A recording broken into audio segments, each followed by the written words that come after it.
Go to work on yourself harder than you work on your job. If you work hard on your job, you can make a living. Then, he said, if you work hard on yourself, you could make a fortune. So I worked hard on my job and made a living, but I learned, starting with those extra hours per week, learning these extra skills, I started working on myself. And here's a philosophical phrase everybody should take home. Here it is. Success is something you attract by becoming an attractive person. Success is not something you pursue. It's what you attract by becoming attractive. By becoming attractive to the marketplace. What would do that? Multiple skills? Multiple languages? So, now what else would help you to be attractive to the marketplace besides more than one skill and more than one languages? Could perhaps, like it did for me, multiply your income by 2, and then multiply it by 3, and then multiply your income by 4, and then by 5, and once you get there, it's not that difficult to multiply it by 10, because all you have to do is make sure you become more valuable and more valuable and more valuable. You don't have to work on the economy, because here's the first note. Each person's income is determined primarily by their philosophy, not by the economy.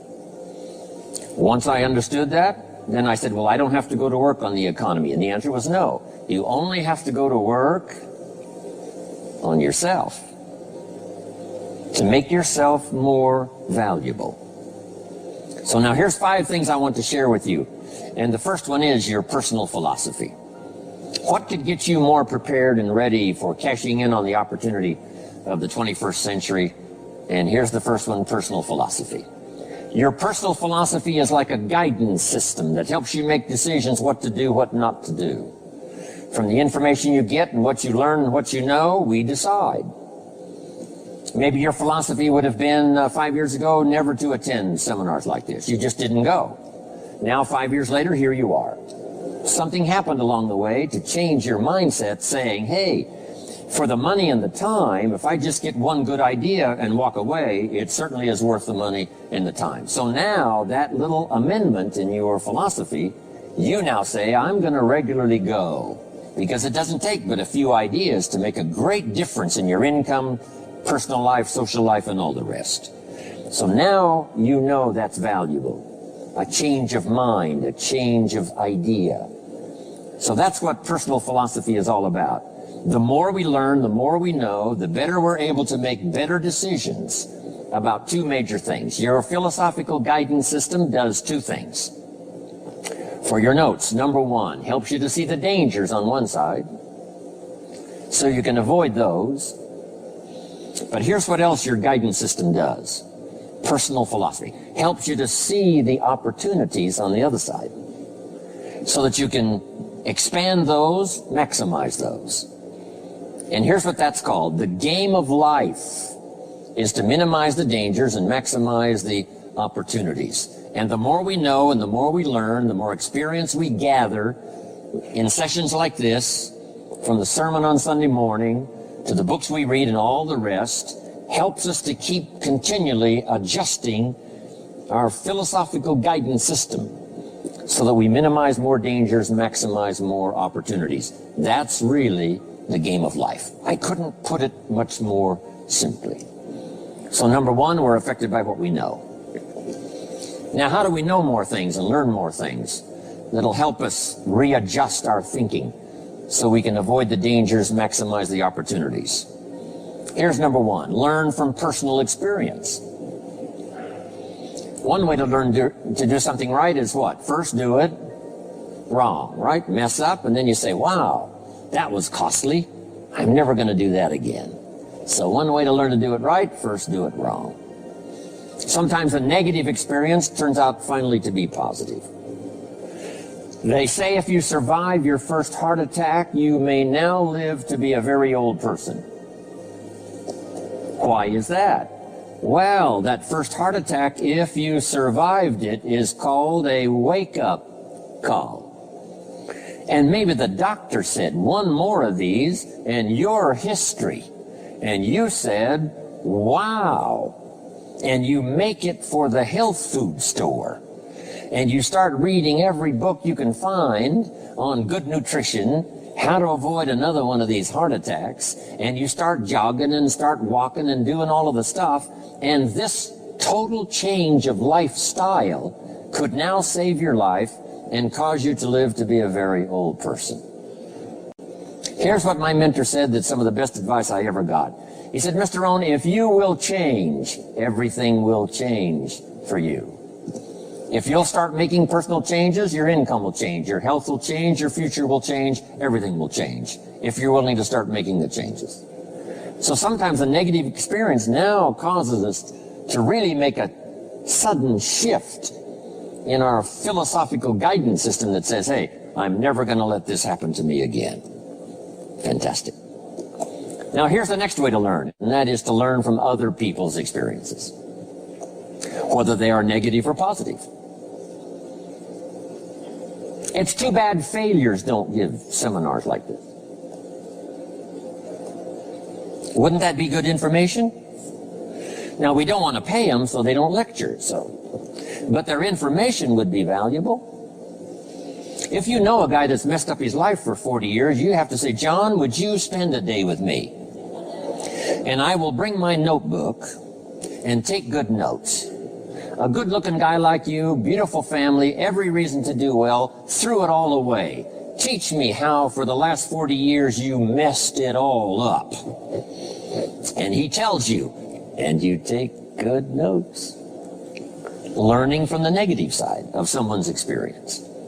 If somebody tells me these eggs are rotten, I'm not going to make an omelet and try it, right? I'm just going to take their advice and their know-how. So, learn number one from your own experiences, learn number two from other people's experiences. And my mentor taught me to always keep a journal. Here's what he said, don't trust your memory. If you want to live a dynamic life, multiplying your income, multiplying your future, be a good student. If a good idea comes your way, write it down, then ponder it, then perhaps go do it. Okay.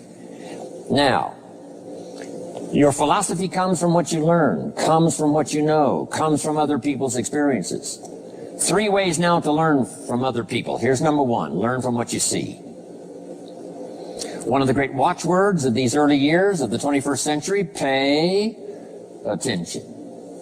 If you just watch, you can pick up clues. Success leaves clues. And if you'll be a better observer of the winners and the losers, those that are doing well and those that are falling behind, and just take mental notes and good notes and say, I'm going to adjust what I'm doing based on what I see. Here's number 2. We learn so much from other people based on what we hear. Here's good advice on that. Be a selective listener. Listen to voices of value that have experience, ideas, reputation, something valuable to share. Now here's number 3. Read all the books. Now there's millions of books, so you can't read all the books. But make this note. Read all the books you need to read to make you as wealthy as you want to be, as healthy as you want to be, as prosperous, as productive, as unique a human being as you want to be. Read all of those books. Don't leave those books go unread. My mentor got me started on my library when I was 25. I got one of the best. If you saw my library, you would be impressed. I haven't read everything in it, but I feel smarter just walking in it, right? My library. I was smart enough to buy it all. Now I got to be smart enough to read it all. Now jot this down. When you do read, you have to sort through what you read and decide which is valuable to try. That's part of the process of learning. Gathering information and sorting through it. One, the information that would apply to you, and what you think would be valuable based on your current philosophical opinion. So read all the books. Our lives are greatly affected by what we learn and what we know. For every disciplined effort, a multiple reward. For every disciplined effort, a multiple reward. What a concept. If you render unique service, your reward will be multiplied. If you're fair and honest and patient with others, your reward will be multiplied. If you give more than you expect to receive, your reward is more than you expect. But remember, the key word here, as you might well imagine, is discipline. Everything of value requires care and attention. Everything of value requires discipline. Children require discipline. They must have a structure built for them. They must have boundaries to work within so they feel secure and comfortable to explore and grow. They must learn to recognize what's right and what's wrong, what's acceptable behavior, what's not acceptable. Children require unwavering discipline, consistent discipline, or they'll be confused as to how they're supposed to behave. Likewise, our thoughts require discipline. We must set up our inner boundaries, our codes of conduct, or our thoughts will be confused. And with confused thoughts, we'll end up being confused, hopelessly lost in the maze of life. And confused thoughts produce confused results. Look around you at this very moment in time. What might you be doing that needs attention? Perhaps you're listening to this program as you drive along in traffic, blowing your horn at someone ahead of you who isn't driving at the speed you'd like to. Perhaps you're listening alone because you've had a disagreement with someone you love or someone who loves you, and your anger won't allow you to speak to that person. Wouldn't this be an ideal time to examine your need for a new discipline? Perhaps you're on the brink of giving up or starting over or starting out, and the only missing ingredient to your incredible success story in the future is a new and self-imposed discipline that will make you stay longer and try harder and work more intensely than you ever thought you possibly could. The most valuable form of discipline is the one that you impose on yourself. Don't wait for things to deteriorate so drastically that someone else must impose discipline into your life. Wouldn't that be tragic? How could you possibly explain the fact that someone else thought more of you than you thought of yourself? That they forced you to get up early and get out into the marketplace when you would have been content to let success go to someone else who cared more about themselves? Your life, my life, the life of each one of us is going to serve as either a warning or an example. A warning of the consequences of neglect, self-pity, lack of direction and ambition, or an example of talent put to use. Can too much discipline be a bad thing? Can you possibly be too disciplined?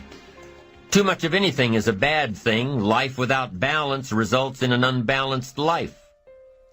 Walking around the block every day is good. Walking or running 6 hours a day is bad. It's obsessive. Unless, of course, you make your living as a marathon runner. Then you're doing your job.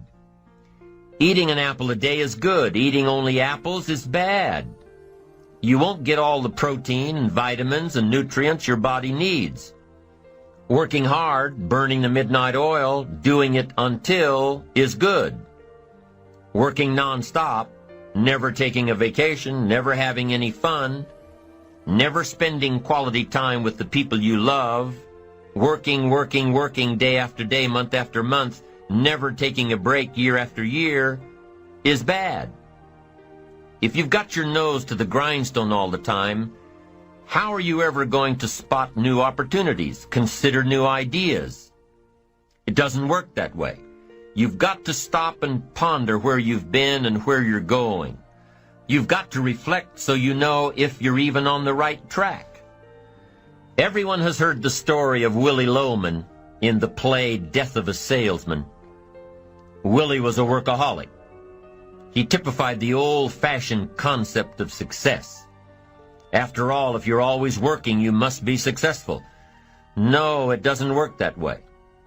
For workaholics, there's never enough work. They can work 10, 12, 14 hours a day, take 2 jobs, work them back to back. The only satisfaction is fighting off sleep, denying life's pleasures, getting more tasks done. Some people are impressed with this type of behavior. But just because a workaholic spends too much time working, that doesn't mean he or she ends up with the most money. These people are generally more task-oriented than results-oriented. They're busy being busy, not busy being productive. Workaholics generally end up alienating their families, losing their health, facing a crisis of values. Now, wouldn't you prefer a life of productivity rather than a life of tasks? Of course. When you schedule your time and take advantage of your time, you can work smarter instead of working longer, and you'll probably end up getting more done than the workaholic, and still have time for other things in life. Enlightened self-interest says, I will look for new ways to work smarter by focusing on doing more per hour instead of doing more hours. It says I will run my day so my day doesn't run me. Enlightened self-interest also says that a life worth living comes from a life of balance and moderation. Too much of anything, even good things, will sooner or later throw you off track. Now, here's the key technique that you can use in your life to help keep you on the right track. This technique is called visual chain thinking. Ambitious people don't see each step toward their goals as a singular step, each discipline as a singular discipline, each project as a singular project, each sale as a singular sale. With everything they do and with every discipline they adhere to, they see it all as part of a chain, a link in the chain of events and actions that will lead them to their final destination. Every action and every discipline today is a link in the chain. Every action and every discipline tomorrow is a link. Every action and every discipline in the future is a link. When you can see that every link in the chain will eventually lead you to the things you want most out of life, to the person you want to become, then you won't grow discouraged or fearful or impatient with today. When you can see where you're going through visual chain thinking, even on the toughest days, you'll keep building your ambition by knowing where you're going, not just where you are today. Part of this visual chain thinking is built when you decide on your direction, when you can see where you're going to end up before you get there, when you can see California while staring at the east side of a 14,000-foot mountain. And building your visual chain of thought begins when you have well-defined plans for your career, your family activities, your investments, and your health. Your plans and goals are your visual chain, knowing where you're going before you get there. Develop a plan, a game plan. It's ironic how we all understand the importance of mapping out a strategy for a football game or a basketball game. Not one professional team in the world begins a game without a complete strategy. But few of us take the time to map out a strategy for our lives, a game plan. But it's important. Here's the first rule for your game plan of life. Don't start your day until you have it finished. Don't begin your activities of the day until you know exactly what you plan to accomplish. Don't start your day until you have it planned, and do this every day. I know all this writing takes time and a disciplined effort, but remember that value is the fruitful result of discipline, not hope. Once you've mastered the art of planning your day, you're ready for the next level. Don't start your week until you have it finished. Don't begin your activities of the week until you know exactly what you plan to accomplish. Don't start your week until you have it planned. Just imagine what life would be like if you took time out of every Sunday to plan your week. Come Friday, you won't be saying, "Boy, did this week fly by. Where did it go? What did I do?" No, if you plan your week before you start it, you'll know exactly what you want to do, what you want to accomplish, what you need to work on. If you learn to plan your days as part of your overall game plan for the week, the parts will fit much better. Your days will be better, more effective. You'll be working smarter, not harder. And when you've learned to plan your week, guess what? You've got to plan your month. Don't start your month until it's finished. By developing a game plan for your days, your weeks, your months, by developing and following your game plan, your days and weeks and months all become part of a bigger plan, a bigger design, a long-term view of your life, a visual chain. You'll start gaining a greater perspective of it all because you are planning. It takes great discipline on your part, but it will soon lead to a new habit, a habit of mastering your time, a habit of discipline that will lead you to the good life. First of all, let's define worry. There are many ways we could describe it. Worry is fear painting pictures in your mind. And if you watch that mental movie too long, you get a false picture of how things really are. Worry is a mental broadcasting station, and more often than not, it is false or at least distorted propaganda. Worry has that sneaky way of stopping short of giving you all the facts. Worry is often the trickery of mentally filtered facts on the negative side and the bold declaration that these are all the facts. Worry has the mental audacity to suggest that the elevator only runs one way, down. Many times worry is a 5-alarm bell for a wastebasket fire. And worry is a depletion of constructive emotion. It's wasted mental energy. It's like letting the starter run the battery down when the car won't start.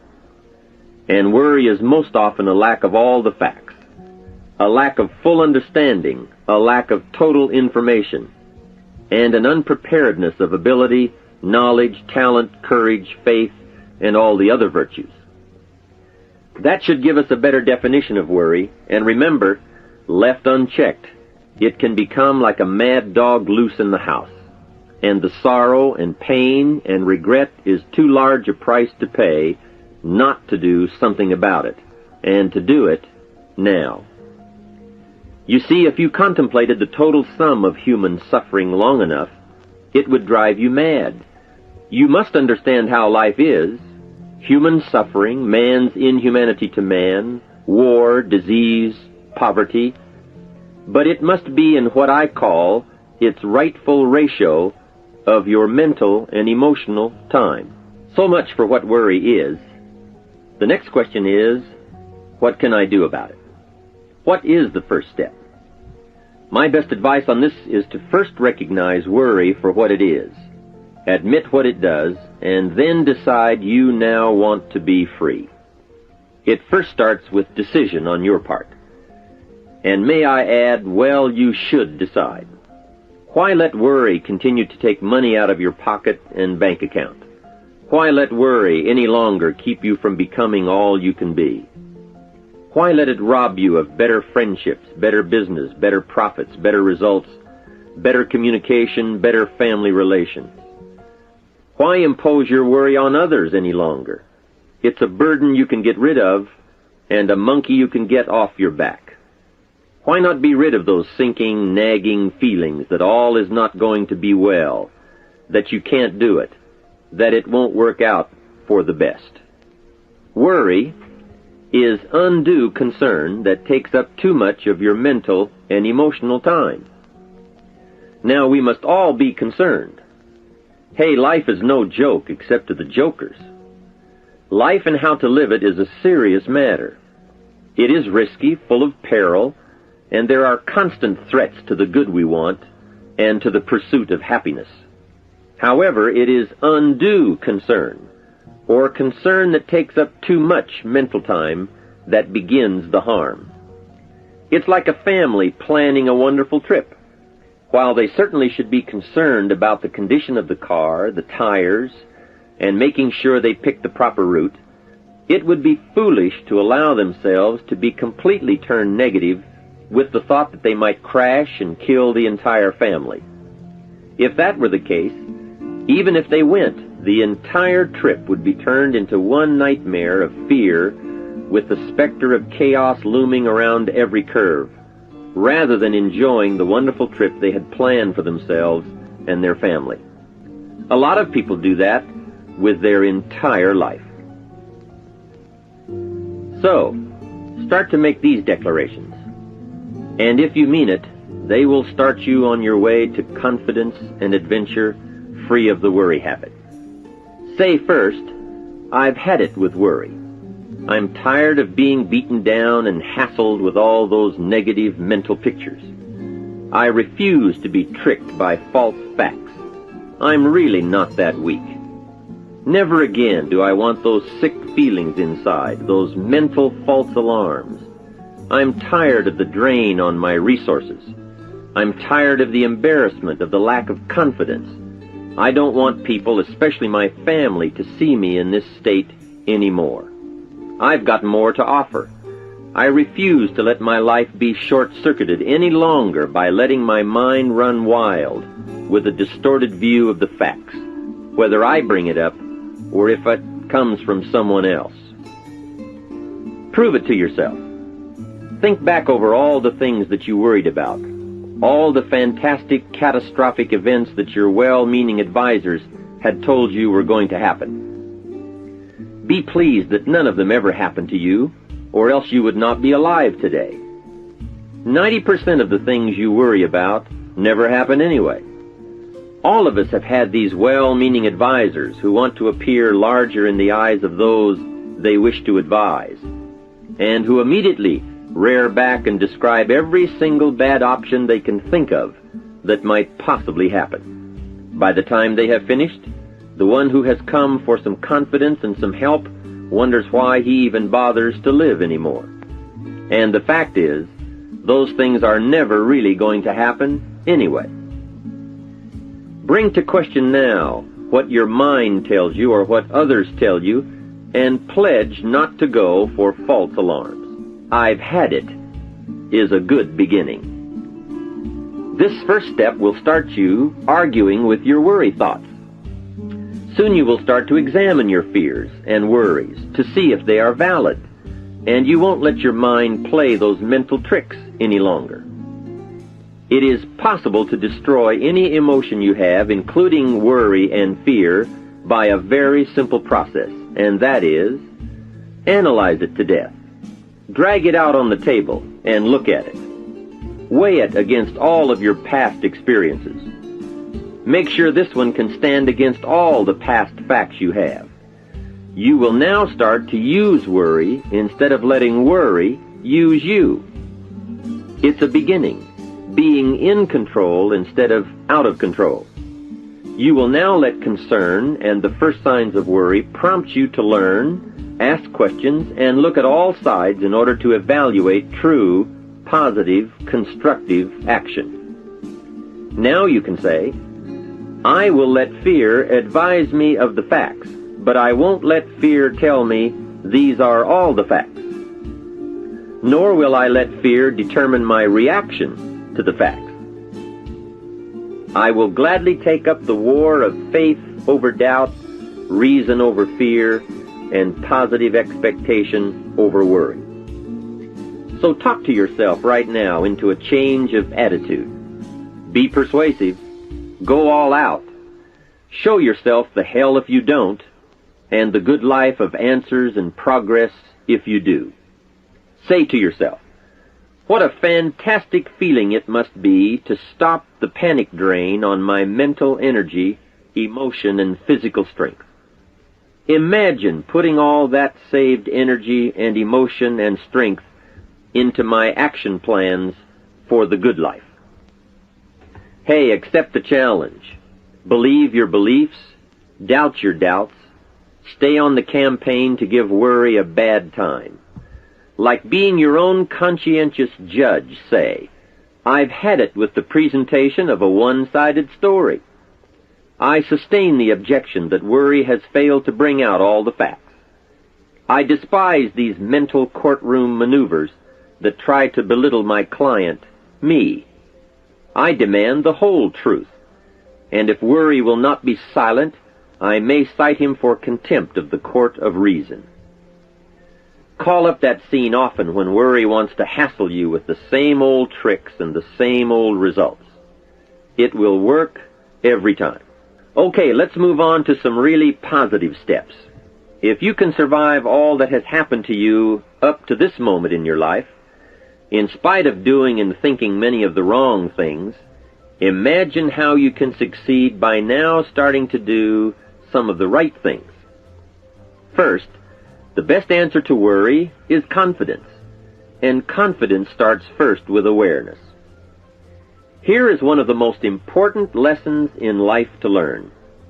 Life and business is like the changing seasons, and the real challenge of life is to learn how to handle the winter and take advantage of the spring. In short, that's it. You see, winter always comes, but so does the spring. Night follows day, but also day follows night. Sure, the tide goes out, but it always comes in. Opportunity follows difficulty as surely as difficulty follows opportunity. I have written and recorded much on how to take advantage of the spring, how to cash in on life's opportunities, work hard all summer, learn more ways to plant and protect what you invest, and to reap in the fall without complaint, knowing it's your harvest and you've reaped what you've sown. For this subject, however, let's talk about how to handle the winters, those times when worry, like winter, takes its heavy toll. So, we tell it like it is. Winter always comes. So does the night. Some happenings in our life will always be a cause for concern, and sometimes concern turns to worry, and worry turns to fear. But remember, that is to be expected. Each day, each event, each season brings both expected and unexpected challenges that we must think about and make decisions on. Life is like a stream that flows continuously. The better we understand that, the better chance we have to produce good results out of all of our challenges. May I suggest something to you? I have a friend who is an avid skier. You know something? He can only ski in the wintertime. You can only hunt the elk when the snow falls in the high mountains and drives them down. That's called wintertime. You see, it's all right if it's 12 below. Just be prepared for the winter. And here is a good thought. A full, well-developed human being will find a way to take advantage of the winter, not just handle it. The big challenge is to make something out of each opportunity. Now, if winters are always going to occur in our life, shouldn't we benefit from them too? Come the next winter, you could be on the inside looking out, seated by a warm fire, the company of a good friend, and those unique feelings of security in spite of the circumstances or the season. Begin to know now that the night will pass, and as you learn to grow and progress, you will better understand how to handle every night and better live every day. Here's some of the best advice I have on worry. First, don't be afraid to face the facts of life. It is not negative to understand that the winters always come. Don't be faked out. Don't clip the word impossible out of the dictionary. Sure, the Bible says all things are possible, but I don't really understand all that means. My daughters ask me, have you ever tried putting toothpaste back in the tube? Don't say I don't want to hear the problem. I don't want to see the difficulty. Don't show me the weeds. Don't say anything negative. Only see the positive. That's foolish. There is a thin line between positive thinking and kidding yourself. And remember, there's also a thin line between faith and folly. Here is the key. Humans have the unique ability to see it as it is, and they also have the ability to see it better than it is. One is called fact, the other is called faith. Faith you develop, facts you acquire. The facts you acquire are essential. It's like belief. You constantly must find facts to support your belief. Faith says, I will move mountains. It doesn't say, I will move mountains if someone gives me a bulldozer. I'll move a mountain if they will build me a road up there. If the weather's nice, if they give me a shovel. Faith just says, I will move mountains. Faith doesn't ask for a result to prove its existence. Faith is because it is. And remember, people die for faith. And some people give up everything they own, their life, for faith. Many years ago, over in Vietnam, a Buddhist monk did a very clever thing. He did the ultimate in political dissent. He burned himself to death. That toppled the government. That was faith. Totality begets totality. Here is a good prayer.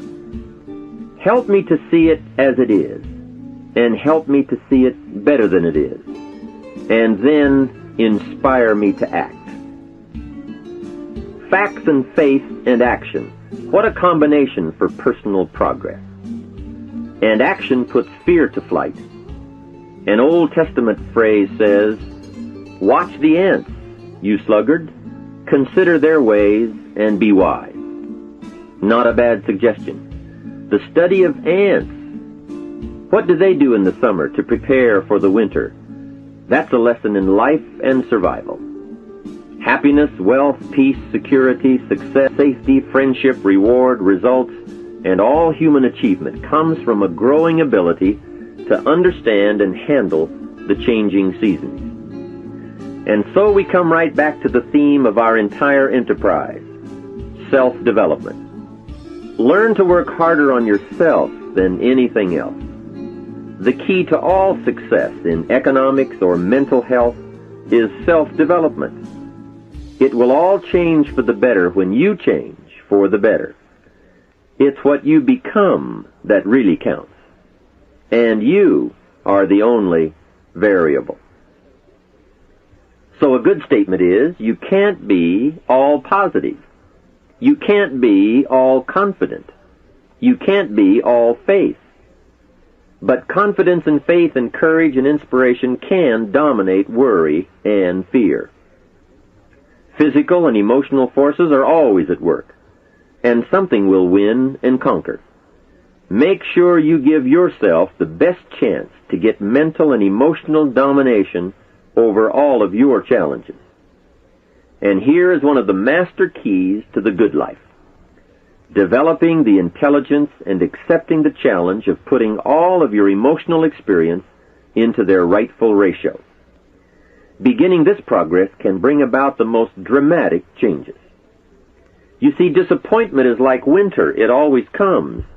It is foolish to say, don't be disappointed. But you must learn to discipline your disappointment. If it dominates 51% of your time, you're in trouble. Continued heavy disappointment is like 12 months of winter. And 12 months of winter leaves very little alive. Use the guidelines of seasons to adjust to all the meaningful things that happen to you. So concern, fear, and disappointment, like many human emotions, serve a useful purpose as long as they are kept in their rightful ratio. Left unattended, the weeds take over. Disappointment rules. Worry breaks loose. Fear gets the upper hand, and doubt moves in. But managed, worked, given human action with will and knowledge and purpose, and gardens overcome weeds. Faith overcomes doubt, and confidence pushes worry into a small place. The second major key to mastering worry is to respond. Build up inside of you that heavy desire to be free, to get on with building your life and lifestyle. Too much is waiting to delay. Take a new look at your opportunities. Figure out new ways to seize them immediately and make them work for you. And here is a key. Bring a new dedication that you will master yourself with enough discipline to be more than qualified to do the present job and prepare yourself for the next move up. Expose yourself to every stimulation possible that will put all this in perspective. Now let's move on to a very important point, and that is the best answer to worry is confidence. First, self-confidence. I can better handle next winter. I have a strong shelter. It is stocked with supplies. I now know how to take advantage of the spring. I'm going to plant better crops and bigger crops. I can last through the summer. I won't quit this time. I'll study weeds and how to get rid of them. I'll be less frightened of the changing weather and the quick storms. In the fall, I will exercise more care and reap what I have without complaint and blame nothing for the amount of my harvest. I'll learn to save a fair portion so that I can survive the bad seasons when out of control the hailstorm comes and it all goes wrong. Now we must consider this. The most fatal deterrent to self-confidence is guilt. Not doing all you know how to do to the full extent of your present ability weakens the foundation for confidence. The biggest part of worry comes from the lack of this personal confidence. And lack of confidence comes from two major things. First, no goals or plans. And second, no daily discipline to achieve. The inaction to cure or handle small tasks is what starts the guilt process. And that always tends to make you look at what's wrong and expect the worst. So listen to the voices of creative experience. Let nature, experience, wisdom, books, everything speak to you and teach you. Remember, both opportunity and challenge await action. Everything yields to diligence. Here's the next one. Look around. You might have overlooked some people that need to be recognized. You might have overlooked some talent that you could be using to help in the training and conduct meetings. Don't miss some of the gifts that are close by you. Look around and say, who's doing a good job that maybe I've missed this last year? Look around and see if there aren't some people who need to be lifted up, who need your inspiration, who need your presence, who need your time. Here's the next one. Look down to the work. Look down to the soil that's ready for the seeds of opportunity that you will share by your voice and your invitation and your language and your meetings, your presentation. Look down to the work that your hands can work miracles. Look down to the task and see if there aren't some things you might have missed this past year you can pick up on this year and work miracles for yourself, for your future, for your organization. Here's the next one. It's a word of caution. Look out for the enemy that's on the outside as well as the enemy that's on the inside. Look out for your own thoughts that might deceive you, saying you're too short, you're too tall, you're too old, you've never done it before. What makes you think you can do it now? Look out for the temptation. I've told the story and it bears repeating. An ancient story that said there were two nice people. This is not a story of one bad person and one good person. The storyteller says this is a story of two nice people. However, and I want you to underline the word however, because that's the drama of life. However, one built his house on the rock, and the other built his house on the sand. And sure enough, the storms came as they always do, and the one that built his house on the rock was saved. The one that built his house on the sand was lost. Here's what it means. Nice people can make careless decisions. Nice people can make foolish decisions. None of us are above temptation. That's why the great prayer says, lead us around temptation. Hopefully deliver us from the evil. Tempted to cross the line. A customer shows up across the street from where you live. And it's so easy to say, rather than being taken care of by someone who lives so far away, I can take care of you because I live just across the street. Don't listen to the tempter. Stay on track. Build on the rock. Look out for your own mind that would tell you your dreams can't come true. Look out for your own thoughts that would tell you that it's not going to work that well for you. Look out for that. Here's the next one. Look inside. Some of you have just started to develop your talents and your skills and your abilities. Some of you have done enough to reach this level, to reach these tables, to be in this room. But I promise you, if you go home and take another look inside, here's the question to ask. What else could I develop of my mind and my spirit and my talents and my ability that would make me more valuable to myself, to my family, to my organization? What else could I do? How far could I reach inside for something I haven't found yet? Here's the next one.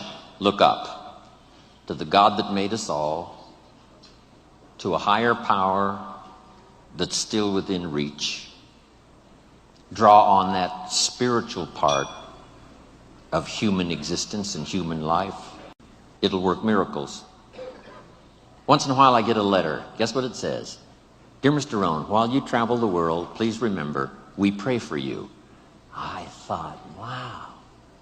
That's what I felt at 39,000 feet. When I was a little weary and tired, somebody in South Africa was saying a prayer for Jim Rohn.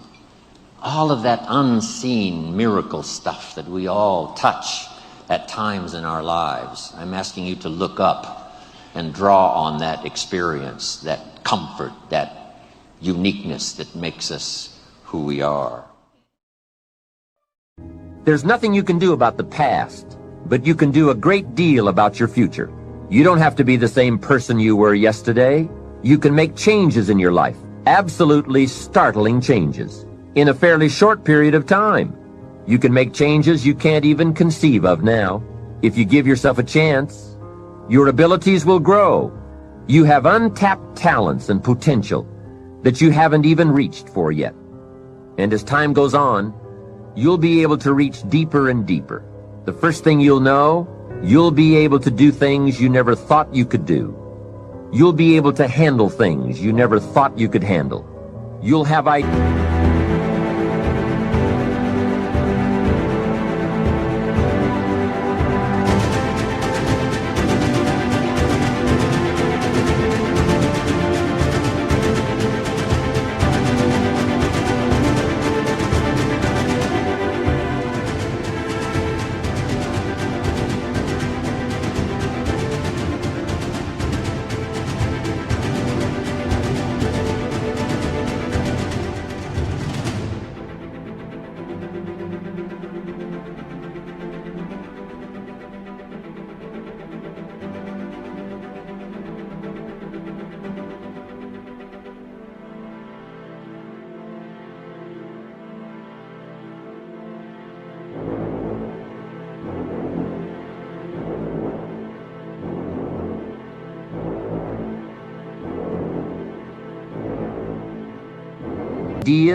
That you've never had before. All of this is sparked by the goal-setting process. When you know what you want, and you want it badly enough, the answers will come to you. I can't tell you why it works. All I know is, it works. Give yourself a chance to become all you can become, and to accomplish all you can accomplish. Let me give you a Bible philosophy that teaches how to get whatever you want. Here's what it says. Ask. That's it. Ask. Of all the important skills to learn in life, be sure to include the skill of asking. What does ask mean? Ask means, what do you want? And the complete formula is staggering. It says ask, and you will receive. Hey, we ought to look into that. The man says, yes, but you work where I work. By the time you struggle home, it's late. You've got to get a bite to eat, watch a little TV, and get to bed. You can't sit up half the night and ask. And this guy is behind on his bills. He's a good worker, hard worker, sincere, but you've got to do better than work hard and be sincere all of your life. You'll wind up broke and embarrassed. You've got to be better than a good worker. You've got to be a good asker. Let me give you some key points on this asking and receiving, setting goals, asking of life. Here's part of the philosophy that helped me to change. First, asking starts the receiving process. Asking is like pushing a button, and all this machinery starts working, mental and emotional machinery. I don't even know how it works, but I do know it works. There are a lot of things you don't need to know how they work. Just work them. Some people are always studying the roots. Others are picking the fruit. It all depends on what end of it you want in on. So asking is the beginning of receiving. Second, receiving is not the problem. You don't have to work on receiving. It's automatic. So if receiving is not the problem, what is the problem? It's failing to ask. The man says, I see it now. I got up every day this year and hit it hard, but nowhere in my house is there a list of what I want from my life. Can you see? Good worker, poor asker. Third, receiving is like the ocean. There's plenty, especially in this country. It's like an ocean here. Here, success is not in short supply. It isn't rationed, so that when you step up to the window, it's all gone. No, no. Well, if that's true, what is the problem? Well, the problem is some people go to the ocean with a teaspoon. Have you got the picture? A teaspoon. What I suggest you do in view of the size of the ocean is trade your teaspoon for at least a bucket. And you will look better at the ocean with a bucket. Kids won't make fun of you. Now here's something else to remember about asking. There are two ways to ask. One is ask with intelligence. It didn't say ask intelligently, but I'm sure it meant that. Don't mumble. You won't get anything by mumbling. Be clear, be specific. Intelligent asking means how high, how long, how much, when, what size, what model, what color. Describe what you want. Define it. Remember, well-defined goals are like magnets. The better you define them, the stronger they pull. And give your goals purpose. Answer both questions. What do I want? That's the object. And the second question, what for? That's purpose. Purpose is stronger than object. What you want is powerful and it will pull. But what you want it for is more powerful. Here's the second way to ask. Ask with faith. Faith is the childish part. It means believe you can get what you want like a child, not an adult. Many adults are too skeptical. They've lost that wonderful childlike faith and trust. Don't let that happen to you. Believe in, have faith in yourself and your goals. And get excited like a child. Childlike enthusiasm. Nothing can beat it. Kids think they can do anything. How exciting. They hate to go to bed at night and can't wait to get up in the morning. Develop that kind of enthusiasm toward your life and your goals. And be curious like a child.